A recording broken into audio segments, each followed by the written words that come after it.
الرحمن الرحیم۔ ناظرین، اگر آپ کو ویڈیو پسند آئے تو ویڈیو کو لائک اور شیئر کرنا مت بھولیے، اور ساتھ میں چینل کو سبسکرائب کرنا مت بھولیے، اور ساتھ میں بیل آئیکن کا بٹن دبا دیں تاکہ نئے آنے والی ویڈیو آپ تک پہنچتی رہیں۔ بھی کھانا تیار کروا لو، میں انہیں بلانے کے لیے جاتا ہوں۔ ابوالحسن نے کہا، کھانا ہم سب کھا چکے ہیں، آپ تکلف نہ کریں۔ کپڑے بدلنے کے بعد ابوالحسن عبداللہ اور طلحہ سے دیر تک باتیں کرتا رہا۔ اس نے دیر واپس آنے کی یہ وجہ بیان کی کہ بصرہ سے اسے افریقہ ایک مہم میں شریک ہونے کے لیے بھیج دیا گیا تھا۔ 7ویں دن عبداللہ کی رضامندی نے سلمیٰ اور ابوالحسن کو رشتہ ازدواج میں منسلک کر دیا۔ 3 سال بعد ابوالحسن شہر میں اپنے لیے ایک خوبصورت مکان اور اس کے قریب ایک مسجد تعمیر کروا چکا تھا۔ اس کی دیکھا دیکھی اس کے چند ساتھی بھی شہر میں آباد ہو گئے۔ 5 سال کے عرصے میں ابوالحسن اور طلحہ کی تبلیغ سے مقامی باشندوں کے چند گھرانے دائرہ اسلام میں داخل ہو گئے، اور ابوالحسن نے مسلمان بچوں کے تعلیم و تربیت کے لیے ایک مدرسہ تعمیر کر کے درس و تدریس کے فرائض طلحہ کے سپرد کر دیے۔ عبداللہ کی بدولت اس کی تجارت کو بہت فروغ ملا۔ شادی کے دوسرے سال اس کے ہاں ایک لڑکا اور چوتھے سال ایک لڑکی پیدا ہوئی۔ لڑکے کا نام اس نے خالد اور لڑکی کا نام ناہید رکھا۔ 10ویں سال ایک اور لڑکا پیدا ہوا، لیکن 3 ماہ کی عمر میں والدین کو دماغ مفارقت دے گیا۔ جب خالد کی عمر 7 اور ناہید کی عمر 5 پر تھی، سلمیٰ کے باپ نے چند دن موسیٰ بخار میں مبتلا رہ کر دائی اجل کو لبیک کہا۔ ابوالحسن کو دنیا کی ہر نعمت میسر تھی۔ اس کے پاس مال و دولت کی کمی نہ تھی۔ اسے اپنی بیوی بچوں سے بے انتہا محبت تھی، لیکن یہ محبت اسے گھر کی 4 دیواری میں پابند سلسل نہ رکھ سکی۔ وہ قریب 1 سال فریضہ حج جو جہاد ادا کرنے کے لیے ایک طویل بحری سفر کی کٹھن منازل طے کرتا 5 دفعہ اس نے ایشیا کو چک اور شمالی افریقہ میں جہاد کرنے والی افواج کا ساتھ دیا۔ ہر بار جہاد اور حج سے واپس آنے کے بعد وہ فنون حربے اور مذہبی تعلیم میں اپنے بچوں کا امتحان لیتا۔ خالد تیر اندازی، شاہ سواری، تیغوزنی اور جہاز رانی کی تعلیم میں اپنے باپ کی بہترین توقعات پر پوری کر رہا تھا۔ ناہید 12 سال کی عمر تک تیر اندازی کے علاوہ سرکش گھوڑوں پر سوار ہونا سیکھ چکی تھی۔ پڑھنے لکھنے میں بھی طلحہ کو اس کی غیر معمولی ذہانت کا اعتراف تھا۔ راجہ کے ساتھ ابوالحسن کے تعلقات بہت خوشگوار تھے۔ مہارانی ایک مدت سے سلمیٰ کی سہیلی بن چکی تھی۔ وہ ہفتے میں 1-2 مرتبہ پالیکی بھیج کر ماں اور بیٹی کو اپنے محل میں بلاتی۔ راجکماری ناہید سے اس قدر مانوس تھی کہ خود بھی کبھی کبھی ابوالحسن کے گھر چلی آتی۔ راجکمار عمر میں خالد سے 4 سال بڑا تھا، لیکن پھر بھی وہ خالد کو ہر بات میں قابل تنقید سمجھتا۔ ایک دن دلیپ سنگھ نے راجہ کے سامنے فنون حرب میں خالد کی غیر معمولی استعداد کی تعریف کی۔ راجہ نے پوچھا، کیا وہ ہمارے راجکمار کا مقابلہ کر سکے گا؟ دلیپ سنگھ نے جواب دیا، مہاراج، ہمارے راجکمار نازوں کے پلے ہوئے ہیں اور ایک سپاہی کا بیٹا ہے، لیکن وہ بہت چھوٹا ہے۔ دلیپ سنگھ نے جواب دیا، مہاراج، اگر عرب مائیں بچپن میں اپنے بچوں کی اس طرح تربیت نہ کرتی تو آج وہ آدھی دنیا پر قابض نہ ہوتے۔ میں نے سنا ہے عرب مائیں 14 سال کے بچوں کو میدان جنگ میں بھیج دیتی ہیں۔ راجہ نے پوچھا،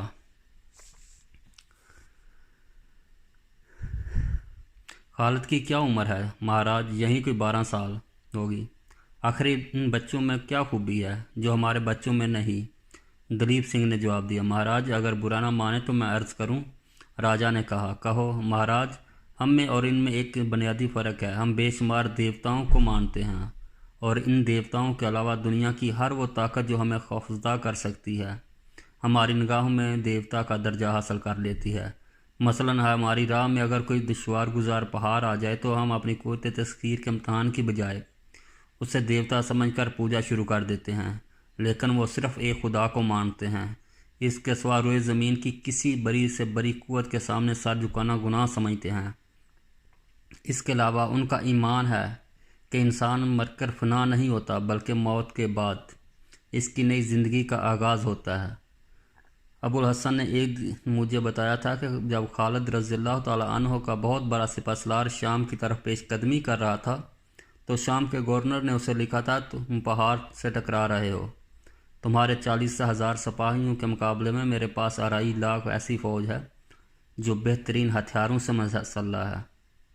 اس کے جواب میں مسلمانوں کے سپہ سالار نے لکھ کر تمہاری طاقت کا اندازہ ہے، لیکن تم شاید یہ نہیں جانتے کہ تمہارے سپاہیوں کے دلوں میں جس قدر زندہ رہنے کی آرزو ہے، میرے سپاہیوں میں موت کی تمنا اس سے کہیں زیادہ ہے۔ راجا نے کہا، دلیپ سنگھ، میں یہ چاہتا ہوں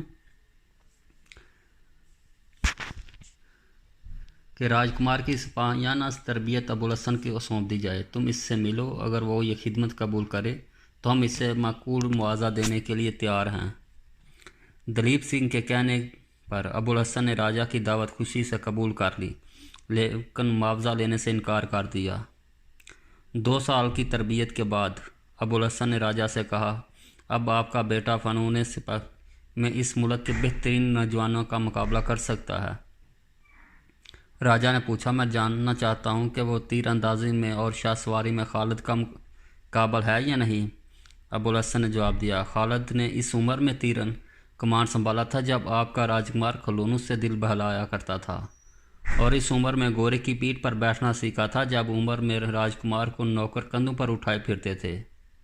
خالد فطرتاً ایک سپاہی ہے اور راجکمار فطرتاً ایک شہزادہ، اور راجکمار تیز زنی میں کیسا ہے، وہ خالد سے عمر میں بڑا ہے، اس کے بازو بھی اس قدر مضبوط ہیں، میں نے دونوں کا مقابلہ کرا کے نہیں دیکھا، لیکن میرا خیال ہے کہ وہ خالد کی نسبت زیادہ آسانی سے تلوار گھما سکتا ہے۔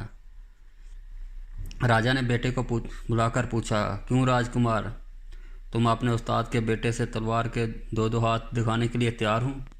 راجکمار نے جواب دیا، نہیں پتا جی، وہ میرا چھوٹا بھائی ہے، اگر میں ہار گیا تو مجھے شرم آئے گی، اور اگر وہ ہار گیا تو بھی مجھے شرم آئے گی۔ ابو الحسن نے شادی کے 18 برس گزر چکے تھے۔ خالد کی عمر 16 اور نہید کی عمر 14 برس تھی۔ خلیفہ ولید کی مسند نشینہ کے ساتھ مسلمانوں کی نئی فتوحات کا آغاز ہو چکا تھا۔ ایک دن سندھی تاجر کا جہاز آیا، اس کے ساتھ عمان کا ایک عیسائی بھی تھا۔ سندھ کے تاجروں نے جزیرے کے عربوں سے ترکمستان اور شمالی افریقہ میں مسلمانوں کی شاندار فتوحات کا ذکر کیا۔ عمان کے تاجر نے ان تمام باتوں کی تصدیق کی۔ ابو الحسن اور اس کے چند ساتھی حج کے لیے تیار تھے۔ اب حج کے ارادوں کے ساتھ شوق جہاد بھی شامل ہو گیا۔ راجا باہر سے آنے والے تاجروں کی زبانی نئے ممالک کی خبریں نہایت دلچسپی سے سنا کرتا۔ مسلمانوں کی تازہ فتوحات کی خبریں سن کر اس نے ابو الحسن کو بلایا اور مسلمانوں کے خلیفہ اور عراق کے گورنر کو سونے اور جواہرات کے چند تحائف بھیجنے کی خواہش ظاہر کی۔ ابو الحسن نے جواب دیا، میں خوشی سے آپ کے تحائف ان پاس لے جاؤں گا۔ سندھ کے تاجروں نے اپنا مال فروخت کیا اور نیا مال خرید کر لوٹ گئے۔ ان کے جانے کے چند دن بعد ابو الحسن اور اس کے ساتھی سفر حج کے لیے تیار ہو گئے۔ اس سال سرندیپ کے 9 مسلموں کے علاوہ حج پر جانے والے عربوں کی تعداد بھی خلاف معمول زیادہ تھی۔ طلحہ اور اس کے علاوہ 3 اور عرب تاجر حج پر جانے والوں کے گھروں کی دیکھ بھال کے لیے پیچھے رہ گئے۔ بعض عرب کم سن بچوں کو طلحہ کی حفاظت میں چھوڑ کر بیویوں کو ساتھ لے گئے اور بعض اپنے اہل و عیال کو گھروں میں چھوڑ گئے۔ ابو الحسن اپنی بیوی اور بچوں کے ساتھ لے جانے کا ارادہ کر چکا تھا، لیکن سفر سے 3 دن قبل سلمہ اچانک بیمار ہو گئی اور اسے یہ ارادہ ملتوی کرنا پڑا۔ خالد عقاب کے اس بچے کی طرح جو پر نکلنے کے بعد گھونسلے میں پھرپھرا رہا ہو، میدان عمل میں اپنے سپاہیانہ جوہر دکھانے کے لیے بے قرار تھا، لیکن ماں کی علالت نے اسے گھر ٹھہرنے پر مجبور کر دیا۔ ابو الحسن نے وعدہ کیا کہ واپس آتے ہی اسے عرب کی صحت کے لیے بھیج دے گا۔ رخصت کے دن سلمہ کو سخت بخار تھا، لیکن وہ انتہائی تکلیف کے باوجود بستر پر نہ لیٹی۔ شوہر کو الوداع کہنے سے پہلے اس نے راہ پر التجا بن کر کہا، دیکھیے میں بالکل تندرست ہوں، مجھے ساتھ لے چلیے، اپنے وعدہ نہ بھولیے۔ ابو الحسن نے مخموم سا ہو کر جواب دیا، نہیں سلمان، جہاز پر موسم بخار تم بہت تکلیف دے گا، تم تندرست ہو جاؤ گی تو میں دوسرے سفر میں تمہیں ساتھ لے چلوں گا۔ دیکھو میں تمہاری تیمارداری کے لیے خالد اور نحید کو چھوڑ کر جا رہا ہوں۔ طلحہ میں تمہارا خیال رکھے گا۔ اس نے آنکھوں میں آنسو بھرتے ہوئے کہا، نہیں، مجھے ضرور لے چلیے، میں آپ کے ساتھ ہر تکلیف برداشت کر سکتی ہوں۔ ابوالحسن نے کہا، سلمیٰ ضد نہ کرو، دیکھو تمہاری نبض کس قدر تیز ہے، بخار سے تمہارا چہرہ سرخ ہو رہا ہے۔ تم نے کبھی سمندر کا سفر نہیں کیا۔ میں جلد واپس آ جاؤں گا۔ نہیں، اس دفعہ مجھے معلوم ہو رہا ہے کہ آپ کا سفر بہت لمبا ہے اور میں شاید دیر تک انتظار نہ کر سکوں گی۔ ابوالحسن نے مغموم صورت بنا کر جواب دیا، سلمیٰ تم رو رہی ہو، کئی برس ہوئے میں نے تمہیں یہ بتایا تھا کہ مسلمان عورتیں رخصت کرتے وقت آنسو نہیں بہاتیں۔ ان الفاظ نے سلمیٰ پر جادو کا اثر کیا۔ اس نے آنسو پونچھ ڈالے اور مسکرانے کی کوشش کرتے ہوئے بولی، میرے اس درجہ مخموم ہونے کی وجہ یہ نہ تھی کہ آپ جا رہے ہیں، بلکہ یہ تھی کہ آپ مجھے چھوڑ کر جا رہے ہیں۔ آپ اگر ایک بار مجھے میدان جہاد میں لے جاتے تو پھر شاید مجھے کمزور کا طعنہ نہ دیتے، میں آپ کے ساتھ تیروں کی بارش میں کھڑی ہو سکتی ہوں، لیکن آپ کے انتظار میں ہر روز صبح و شام کوٹھے کی چھت پر چڑھ کر سمندر کی طرف دیکھنا میرے لیے صبر آزما ہے۔ ابوالحسن نے جواب دیا، یہی صبر عورتوں کا جہاد ہے۔ جو کام مرد میدان میں نہیں کر سکتے وہ عورتیں گھر کی چار دیواری میں بیٹھ کر سکتی ہیں۔ عورتیں خالد اور مسنہ نہیں بن سکتی، لیکن ان کی ماؤں کا رتبہ حاصل کر سکتی ہیں۔ آج ہمارے سپاہی اپنے گھروں سے کوسوں دور لڑ رہے ہیں۔ ان کے عزائم وہ عورتیں بلند رکھتی ہیں جو صبر استقلال سے گھروں میں ماؤں، بہنوں اور بیویوں کی ذمہ داری سنبھالے ہوئے ہیں۔ ان پر اعتماد کی بدولت ان کے دل میں یہ خیال بے چینی پیدا نہیں کرتا کہ گھر پر ان کے ننھے بھائیوں اور بچوں کا کیا حال ہوگا۔ تم ہی بتاؤ کہ وہ سپاہی جس سے یہ خیال ہو کہ اس کی بیوی رو کے اندھی ہو گئی ہو اور بچے گلیوں میں ٹھوکریں کھا رہے ہوں گے، ایک بہادر کا تن مسکرا کر جان دے سکتا ہے۔ فرض کرو اگر میں نہ ہوں تو عرب کی دوسری ماؤں کی طرح خالد کو جہاد پر رخصت نہ کرو گی؟ سلمیٰ نے جواب دیا، آپ یقین رکھیے، اگر آپ خالد کے لیے ایک برا باپ بننا گوارا نہیں کرتے تو میں بھی بری ماں بننا پسند نہیں کروں گی۔